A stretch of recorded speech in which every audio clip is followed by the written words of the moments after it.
Well, what you think is a benefit just might be smoke and mirrors. Today we're going to take a look. Stay tuned for Prudent Money.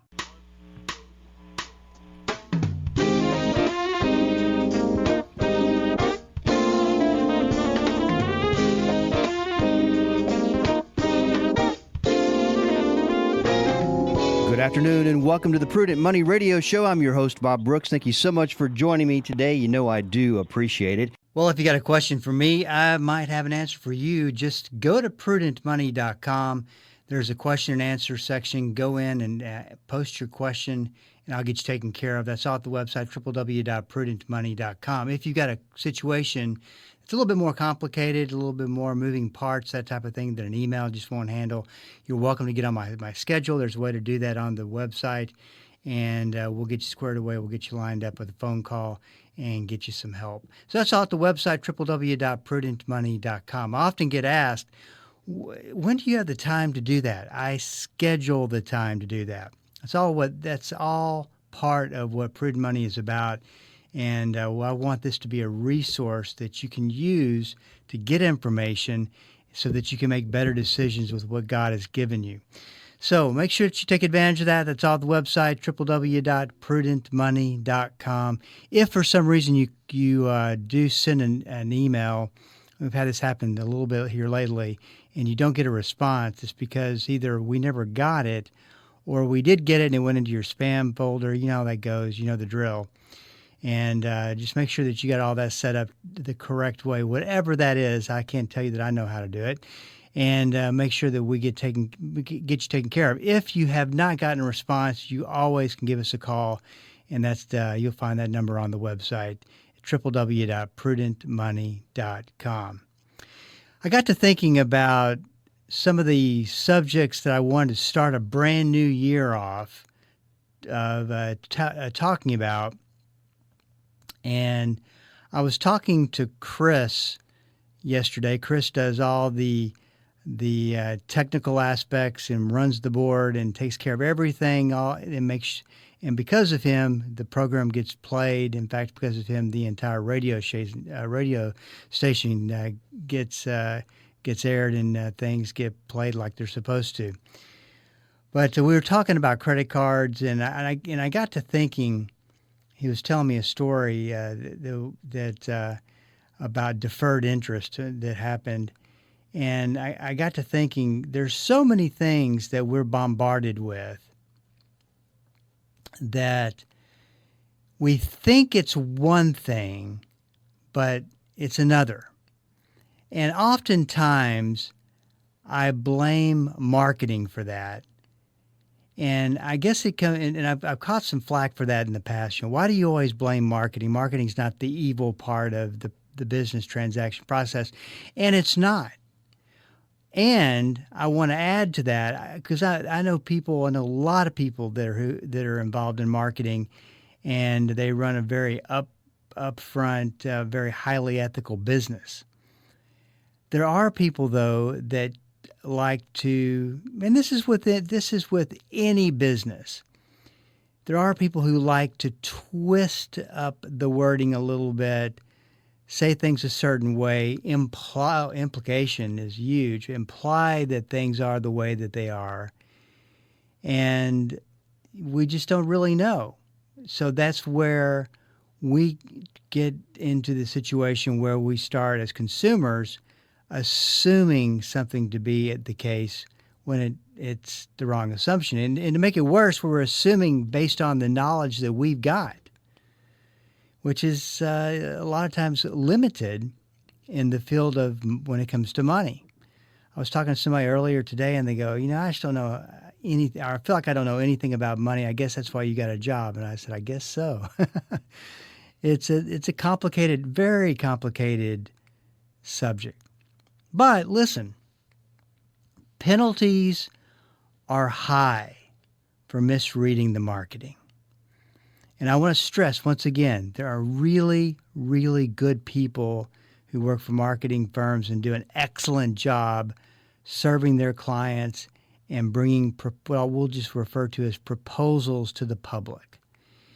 There's no smoke and mirrors. There's no there's no trickery involved. And I just, I'm amazed at the number, all of the various messaging campaigns that go out that are marketing that are really designed to trick the consumer into thinking one thing and it's not, it's something else. Down to, if I had a hierarchy, that would be at the top, down to the very worst, which would be something that's not true at all, and it's a scam. Just to kind of kick this off, I was in the car going someplace, and there's a particular sports radio show that I like to listen to when it's on, and there was a guy advertising an investment, and it was everything from 10.5% per year, guarantee this, guarantee that. So when I hear guarantees, I first think annuities, and I try to pick that apart. And now it wasn't annuities. And then they left it so they said, you'll never get anything but a positive statement. And then my ears start to perk up. And they left it with, here's a phone, here's a number that you can call. And it just, I was sitting here thinking to myself, how many rules when it comes to investing were broken in that 45 second marketing pitch.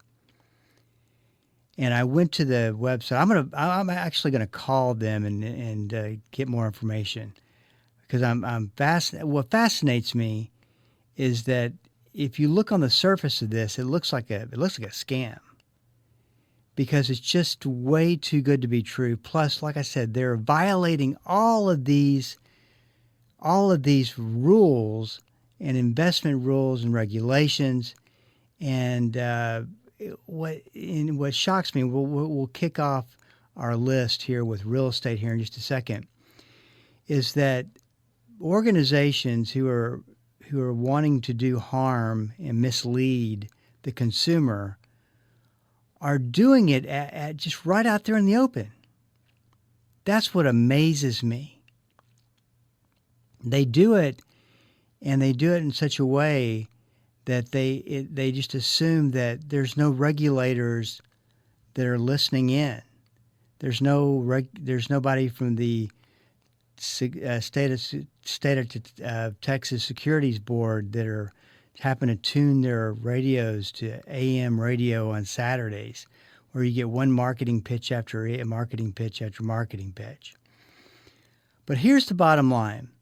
Penalties are high for misreading the marketing, thinking it is one thing when it is another. So what I want to do, I want to go through, I got a list of different situations with some examples, and hopefully this will get your mind thinking. And what I want to do, I want to get you to a point to where when you hear something, you go, nah, I'm not just going to believe that straight up. I need more information, and I need to take whatever information I need to get to make sure that I know exactly what's going on here. And this, of course, from a stewardship standpoint, is exactly where prayer fits. Well, I mean, prayer fits in every aspect of our lives. I mean, I'm talking about specifically in prayer, in our prayer life when it comes to money, is that you simply stop what you're doing and say, God, I'm asking for wisdom.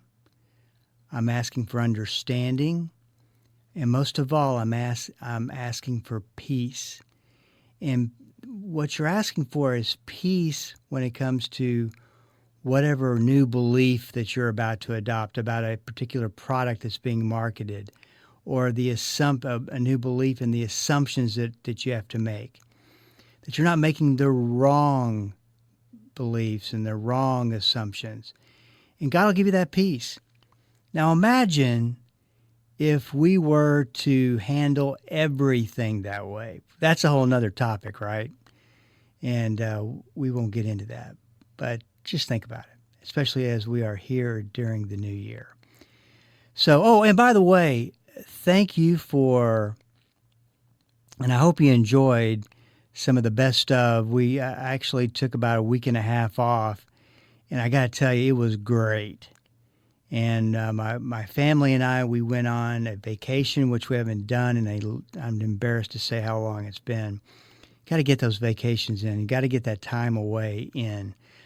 Stay pretty busy, so no excuse, no good excuse at all. But we did. We took a cruise and went did a Christmas vacation cruise. Now, some of you, and I was this way at first, think, wow, that sounds like an awful way to spend Christmas. and I'm a real traditionalist when it comes to Christmas. I love the traditions and the things that we do year in, year out. It just brings me back to growing up and what my parents used to do for us. Of course, now we've got grown boys, 20 and 23, I believe. And I always have to think about how old they are these days. And, starting, Christmas is different, but it was great. It really was great. I mean, we took the time and really tuned in on what it was all about and just had a great time, really, really great time. Then had after that 3 or 4 days of rest and relaxation at home, not doing a whole lot there. So I come back extra fired up and recharged, which is good. So let's talk a little bit about how can they deceive you with real estate.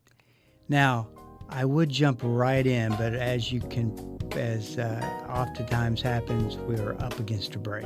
So hang with me, stick around. This is Bob Brooks. We're up against a break. Be right back. Hello, this is Bob Brooks. Proverbs 22:3 and Proverbs 27:12 are the exact same verse word for word. I call them the stewardship verses of risk. A prudent person foresees danger and takes precautions. The simpleton goes blindly on and suffers the consequences. On the Prudent Money Radio Show, we teach about risk, how to identify it, how to figure it out, and what to do about it. We believe that to be a prudent steward, you have to be a good risk manager. Listen to the Prudent Money Radio Show on Bible School Radio 91.3. Prudent Money, home of the modern-day steward movement. Dynamic, practical, life-changing. There's no point in going to church and not letting the Christ who gave birth to the church on the day of Pentecost change your life. Join us each day as Pastor Paul Shepherd applies the timeless truth of Scripture to everyday life. It's Destined for Victory on this great station. Weekday afternoons at 3:30 here on Bible School Radio, KDKR. Hi, I'm Jan Markell, host of Understanding the Times. We're very excited to be a part of Bible School Radio. I hope you will join me Saturday, 10 a.m., for cutting-edge guests and the latest information to help you discern the truth, even the inconvenient truth. We'll help you understand our times and contend for the faith. That's Understanding the Times, Saturday at 10 a.m., right here on Bible School Radio or anytime at olivetreeviews.org. Welcome back. This is Bob Brooks, and you are listening to the Prudent Money Radio Show. Thank you so much for joining me today. You know I do appreciate it. If you got a question for me, please go to the website, www.prudentmoney.com, and I got all the time in the world. I'll make time to answer those questions. I do enjoy getting them, and it tells me what you're facing, what you're going through, and it just adds a little bit more to what I can bring to you through those questions on the radio. Not that they belong to you. You get my drift. So anyway, go to www.prudentmoney.com and use that as your resource. Let's start with real estate. Now, once again, the objective here is to go through several scenarios that I can pick apart and show you where the smoke and mirrors are and where the red flags should be, so you can start to identify. You don't need to be completely knowledgeable and up the curve on anything. You just need it on everything when it comes to money. What you need is the ability to spot red flags. So this gentleman got on the radio, and he was talking about selling a real estate product that he was offering to investors. And this real estate product, or real estate investment, that he's talking about, was designed to pay out 9 to 10% guaranteed a year. And at the end of each year, you could decide whether you want to take your money out or put your money back in.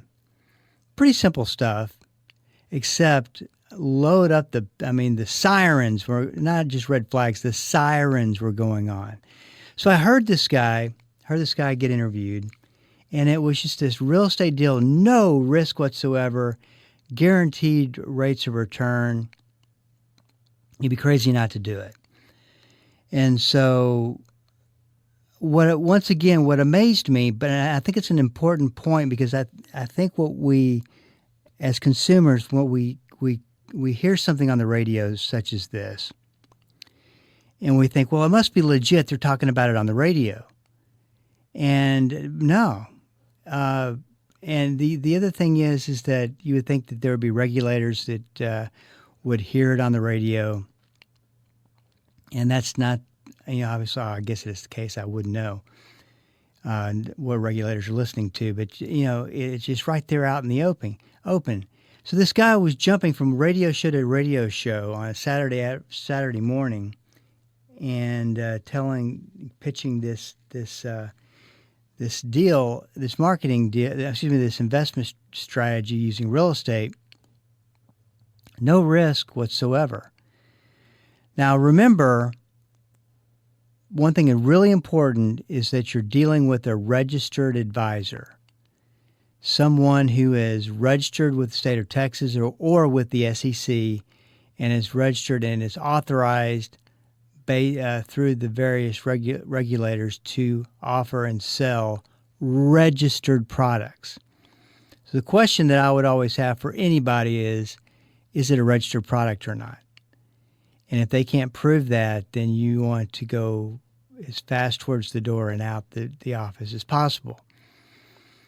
So you have this real estate making big promises. 9 to 10%. Why wouldn't you? Because the highest that I've seen over the past couple of years is 6%. So remember the rule of thumb: anytime that they're offering you fixed interest that's higher than the going rate or the best rate you can get, there's some kind of red flag going on. There's some kind of risk that you're taking. So this guy, sure enough, ends up getting arrested, busted, and went to jail for many different violations of security laws and regulations. So that didn't work out too well for him. Next one, and I've got several examples of the way credit card companies rip you off, and I feel very confident and comfortable saying that, because there's never been a bigger consumer trap than credit cards.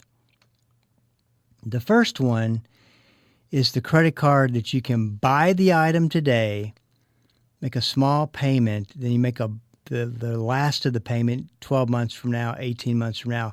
There's one product that I saw, I think was Rooms To Go. They gave you 5 years to make the payment. And it all works out great as long as you pay it all off on time. But there's a problem with that. They favors the side of the credit card companies and not so much your side, and it's called human nature. First of all, we probably have debt alongside that new debt that we're making this deferred. And we tend to, once we start accumulating debt, we tend to not pay as close attention to it, which would make it very easy to miss that due date and pay all that interest, because that's the deal. You don't have to pay interest as long as you make your minimum payment for 12 months. Then you make one good closing payment, and you pay off everything. You don't have to pay any interest. That's a good deal. That is a really good deal. It's just that you can't make any mistakes. And if you do, it's a pretty high price to do it, because generally speaking, the interest rates are very, very, very high on these things. And they play games with these programs. I'll give you a great example. My wife and I bought a television. This was, 10, 15, 20 years ago. And from Circuit City. Loved that place.